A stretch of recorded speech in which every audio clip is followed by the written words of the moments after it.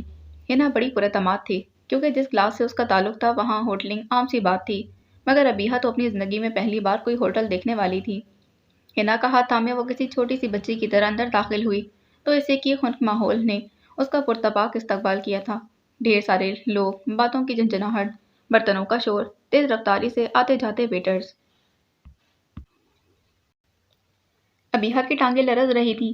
یہ تو کوئی اور ہی دنیا تھی، غموں سے دور، بے فکر۔ کم آن بیا، بی کانفیڈنٹ۔ کیا جاہلوں کی طرح بیہیو کر رہی ہو؟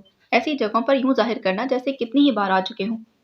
ہنا متلاشی نظروں سے ہال میں دیکھتے ہوئے اسے سمجھا رہی تھی، پھر اس کے لیے ایک کارنر کی ٹیبل کی طرف چل دی۔ اونچا لمبا مناسب شکل و صورت کا وہ شخص ہنا کو دیکھ کر مسکراتے ہوئے اٹھا اور والہانہ انداز میں اس سے ملا۔ اس سے گلے ملتے ہوئے ہنا کے رخسار پر پیار کیا تھا۔ کیسی ہو؟ وہ یوں ہی اس کی کمر میں ہاتھ ڈالے پوچھ رہا تھا۔ ابیہا کا دل عجیب سا ہونے لگا۔ بہن بھائی کی ایسی بے باک بے تکلفی شاید ہنا کی کلاس کا ہی حصہ تھی۔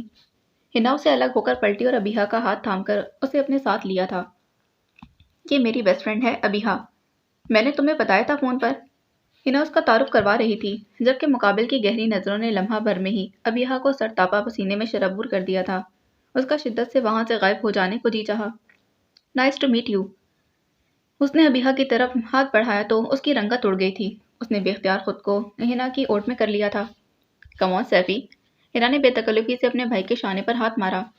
یہ ہماری کلاس کے رویوں کی عادی نہیں ہے، کہتے ہوئے اس نے ابیہا کو کرسی پر بٹھایا تھا۔ آئی سی۔ وہ اب بھی ابیہا کے دمکتے روپ کو دیکھ رہا تھا، پھر ہنا کو دیکھ کر معنی خیزی سے بولا، خیر حسن کی ہر خطا معاف ہوتی ہے۔ ہنا ہنستی ہوئی اپنی نشست پر بیٹھ گئی تھی۔ بڑی دیر لگا دی آنے میں تو کب سے آنکھیں بچھائے بیٹھا تھا تمہاری راہ میں۔ وہ ہنا کو والہانہ نظروں سے تکتے ہوئے بولا۔ جانے بہن بھائی کی ملاقات کتنے لمبے عرصے بعد ہو رہی تھی۔ ابیہا کو عجیب سا محسوس ہوا۔ ہنا ہلکے سے کھنکار کر بولی، ابیہا کو منانے میں ٹائم لگ گیا۔ میں نے کہا میری برتھ ڈے پر میری دوست ہی ساتھ نہ ہو تو کیا مزہ، مگر تمہاری موجودگی کی وجہ سے یہ جھجک رہی تھی۔ میں نے کہا میرا بھائی، تمہارا بھائی۔ ہنا کے انداز میں ہلکی سی شرارت تھی، مگر سیفی جیسے بدک اٹھا۔ بھائی؟ ہنا نے بے اختیار سیفی کے ہاتھ پر سے اپنا ہاتھ رکھ کر دبایا تھا۔ جی میرے بھائی، وہ جیسی تنبیہی انداز میں بولی تو وہ ڈھیلا پڑ گیا۔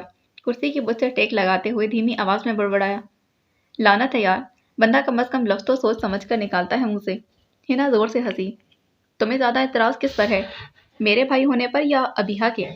Shut up. وہ قدرے بھرم سا ہوا۔ اچھا چلو سوری، اور اب جلدی سے آرڈر دو، وارڈن نے تو صرف 1 گھنٹے کا ہی ٹائم دیا ہے۔ ہنا نے فوراً ہی بات کے ساتھ موڈ بھی بدل لیا تھا۔ ہنا واپس چلیں؟ ابیہا کا دل ہنوز کسی نے مٹھی میں لیا ہوا تھا۔ اسے شدت سے احساس ہو رہا تھا کہ یہ ماحول اس کی تربیت اور اقدار سے میل نہیں کھاتا۔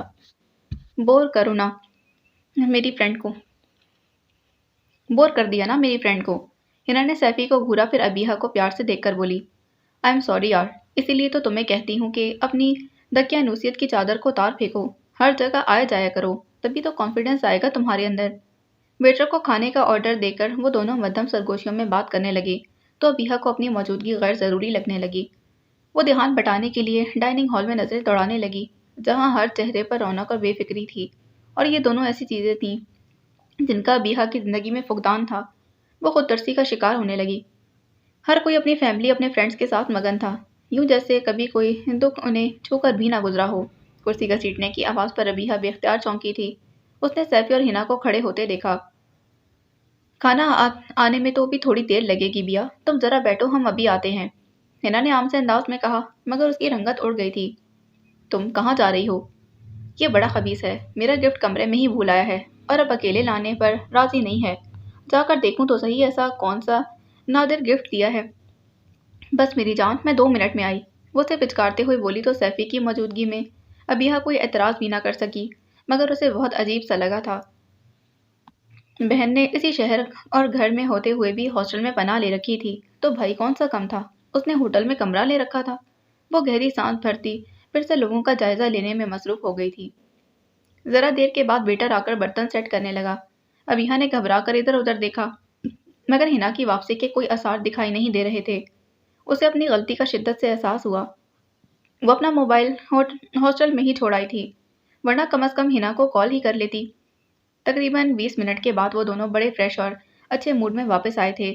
اس دوران ابیہا کئی دفعہ ہنا کے ساتھ آئندہ نہ آنے کا مصمم ارادہ کر چکی تھی۔ ہنا نے ایک ہی نظر میں اس کا بگڑا موڈ بھانپ لیا تھا۔ آئی ایم سوری یار، پاپا کی کال آ گئی تھی سیفی کے موبائل پر، مجھے وقت گزرنے کا احساس ہی نہیں ہوا۔ So sorry. وہ جھک کر ابیہا کے گال پر پیار کرتے بولی تو اسے موڈ ٹھیک کرنا ہی پڑا۔ اتنا کچھ رکھا ہے ویٹر نے، اور ان کا وقت تو بہت اچھے سے گزر سکتا تھا۔ سیفی کی مسکراہٹ پہلے سے زیادہ گہری تھی۔ یہ دیکھو ڈائمنڈ رنگ اور بریسلٹ گفٹ کیا ہے سیفی نے مجھے، ہنا اسے دکھا رہی تھی۔ ابیہا نے سرسری نگاہ ڈالی مگر واپسی پر وہ ہنا سے الجھ پڑی تھی۔ یہ دونوں چیزیں اتنی وزنی تھی کہ تمہارا بھائی اٹھا کر نہیں لا سکتا تھا کمرے سے؟ ہنا دل کھول کر ہنسی۔ کچھ تحفے لینے کے لیے مقابل کی ہر بات ماننی پڑتی ہے میری جان۔ ابیہا اس کی لٹائی پر کٹتے ہوئے رکشے سے باہر دیکھنے لگی۔ سب کی رضامندی کے ساتھ سفیر کا رشتہ زارا کے لیے منظور کر لیا گیا تھا۔ ان دنوں سفینہ کا موڈ اور مزاج قدرے بہتر تھا۔ جانے صالحہ کے مرنے کی خبر پر یقین آ گیا تھا یا پھر بیٹی کا بہترین جگہ رشتہ لگ جانے کی خوشی تھی۔ چونکہ ان لوگوں کا ارادہ نکاح کرنے کا تھا، اسی لیے شاپنگ کا سلسلہ شروع ہو چکا تھا۔ ابھی بھی وہ زارا کے ساتھ اس کے سسرال والوں کے لیے شاپنگ کر کے لوٹی تھی۔ اف، زارا نے شاپنگ بیگ صوفے پر ڈھیر کیے اور خود بھی وہیں کرسی پر ہی گر گئی تھی۔ اس سے پہلے شاپنگ کرنے میں اتنی تھکاوٹ کبھی نہیں ہوئی تھی مجھے۔ زارا ماں کی طرح کچھ زیادہ ہی نزاکت پسند تھی، بلکہ اس پر شاید ماں کا کچھ زیادہ ہی اثر ہوا تھا۔ اس سے پہلے تمہاری بات بھی تو طے نہیں ہوئی سسٹر۔ عزت نہا دھو کر فریش سا جملہ کستہ ٹی وی کے آگے جم کر بیٹھ گیا تھا۔ ماما اب ایزی کیا کرے گا؟ زارا نے سیدھا ہو کر بیٹھتے ہوئے سفینہ سے پوچھا تو عزت ماں سے پہلے ہی بولا، میں تمہاری شادی کے بعد ایزی فیل کروں گا اور کیا۔ جی نہیں، ٹوئنس ہو، ہر کام میں شروع سے میری نقل کرتے آئے ہو۔ میں تو ڈرتی تھی کہیں اب تم بھی نکاح کے لیے شور نہ مچا دو۔ وہ شرارت سے بولی۔ ارے واہ، عزت کو بھی جیسے دھیان آیا تھا۔ مجھے یہ خیال کیوں نہیں آیا؟ کچھ سوچے ماما، کہیں سے کوئی لڑکی برآمد کریں۔ وہ جیسے بےتاب ہوا تھا شادی کرنے کو۔ سفینہ نے مسکرا کر اسے دیکھا۔ ایسے ہی تھوڑی بوجھ کی طرح سر سے اتار دوں گی، میں تو اپنے بیٹوں کے لیے جان سے دلہنیں لاؤں گی، دنیا دیکھے گی جیسے چاند کو دیکھتی ہے۔ چاند جیسی یعنی گڑے پڑے ہوں گے چہرے پر۔ اس نے چہرے پر صدماتی کیفیت طاری کرتے کہا تو سفینہ کو ہنسی آ گئی۔ بے وقوف مثال دے رہی تھی۔ پھر انہوں نے صاف گوئی سے کہا، جب تک معیز کی شادی نہیں ہو جاتی تب تک تم اپنے بارے میں سوچنا بھی مت۔ لو، اب انہی کے بارے میں سوچتا رہوں گا تو میرے بارے میں کون سوچے گا؟ تمہارا میں خود سوچ لوں گی۔ انہوں نے مسکراہٹ دبائی۔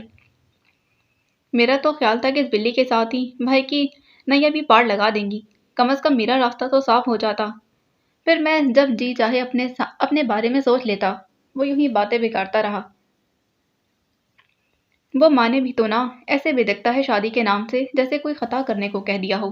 سفینہ واقعی مؤثر کے رویے سے پریشان تھی۔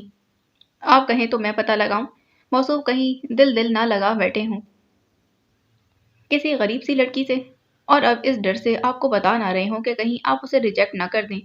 اس نے لمحوں میں کہانی بنا لی تھی۔ سفینہ نے اسے گھورا۔ میرا بیٹا ایسا نہیں ہے۔ لو جی، وہ ہنسا۔ ہر ماں کا یہی ڈائلاگ ہوتا ہے۔ تو جو ایسا کرتے ہیں وہ پتہ نہیں پیڑوں پر اگتے ہیں شاید۔ اس کی بات پر سفینہ کے ساتھ زارا بھی ہنسی تھی۔ باہر کی طرف جاتے معیز کو سفینہ نے آواز دے کر بلا لیا۔ جی ماما۔ کہاں جا رہے ہو؟ یوں ہی دوستوں کی طرف، وہ مختصراً بولا، مگر سفینہ شاید تفصیلی بات کے موڈ میں تھی۔ اپنے بہن بھائی کی فرمائش سنی تم نے؟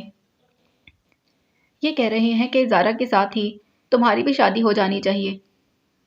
انہوں نے مسکرا کر کہا، جیسا چل رہا ہے چلنے دیں، فی الحال میں شادی کرنے کے موڈ میں نہیں ہوں ماما۔ وہ بڑی بیزاری سے کہہ کر ایکسکیوز کرتا چلا گیا۔ واہ واہ، کیا نخرے ہیں بھائی۔ عزت نے متاثر ہو کر سر دھونا، پھر شکایتاً بولا، یہ اب موڈ پر چلیں گے اور ادھر ہم ارادہ باندھے بیٹھے ہیں اور کسی کو پرواہ نہیں۔ شٹ اپ عزت، ہر بات مذاق میں نہیں ہوتی۔ بھائی کے رویے کو دیکھو، یہ نارمل نہیں ہے۔ پہلے ہمارے ساتھ ہر ہلے گلے میں شامل ہوتے تھے، موج مستی، سیر و تفریح، اور اب انہوں نے اپنی ایک الگ ہی دنیا بنا لی ہے۔ یونیورسٹی، آفس اور گھر کے علاوہ بس دوستوں کے ساتھ ہی نظر آتے ہیں۔ ہمارے لیے تو جیسے وقت ہی نہیں ان کے پاس۔ زارا جذباتی ہونے لگی۔ وہ بڑے ہو گئے ہیں اب، عزت نے اسے پچکارا۔ وہ پہلے بھی ہم سے بڑے ہی تھے، کوئی نئے بڑے نہیں ہوئے ہیں، وہ چڑھ کر بولی۔ خیر، اب میں سوچ رہی ہوں کہ اس موضوع پر مجھ سے کھل کر بات کروں۔ آخر وہ چاہتا کیا ہے؟ سفینہ نے کہا، اور اگر ان کی ڈیمانڈ آپ کے لیے قابل قبول نہ ہوئی تو؟ عزت نے ماں کا امتحان لیا۔ وہ اسے ٹالتے ہوئے اٹھ کھڑی ہوئی۔ وہ بعد میں دیکھا جائے گا، پہلے اسے بات تو کرنے دو، دیکھتے ہیں کہ پٹاری میں سے نکلتا کیا ہے۔ سانپ ہی نکلے گا ماما، سپیرا تو نکلنے سے رہا۔ عزت کی زبان پھسلی تو وہ ہنستی تھی۔ زارا اپنی شاپنگ سمیٹنے لگی۔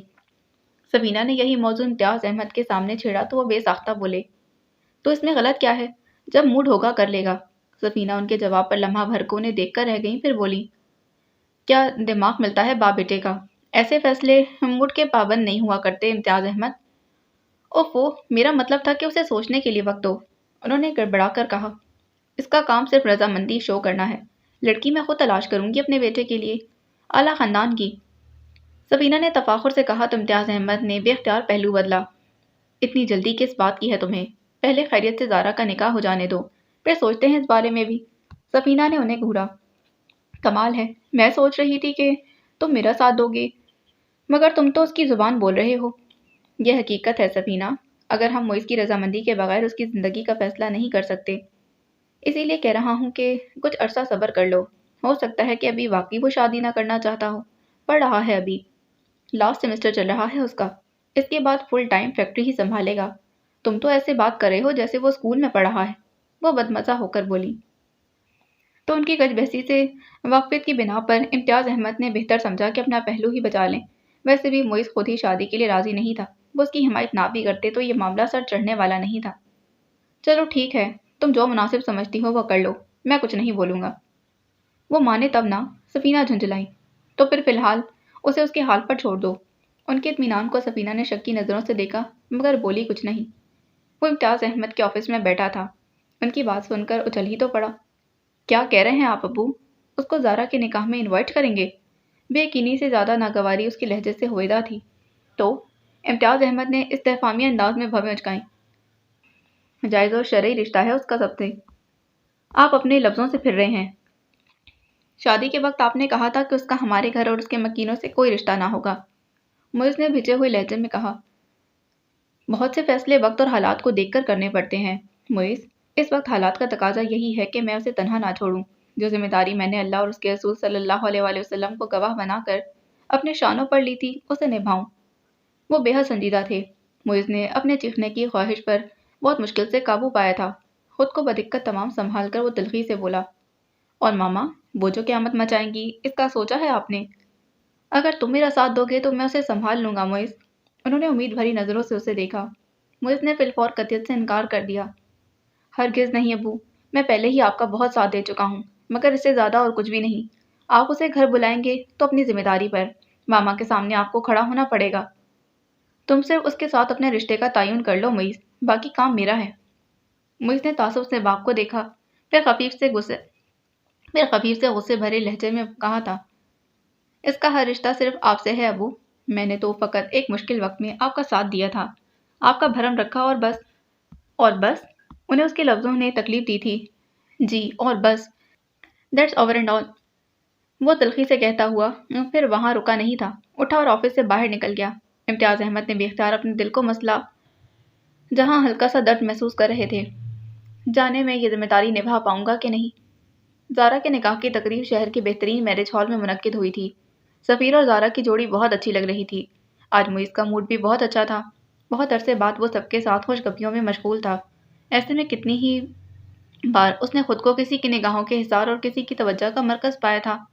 وہ رباب تھی، زارا کی نن، بے حد ماڈرن اور بولڈ، ایک ایسی لڑکی جسے اپنی خوبصورتی کا پوری طرح احساس تھا، اور اسی احساس نے اسے اتنا اعتماد دیا تھا کہ جب معیز سفینہ کے پاس کھڑا تو وہ خود آ کر سفینہ سے بولی، دیکھ رہی ہیں آنٹی، یہ ویلیو ہے لڑکے والوں کی، یہاں تو ہمیں کوئی لفٹ ہی نہیں کروا رہا۔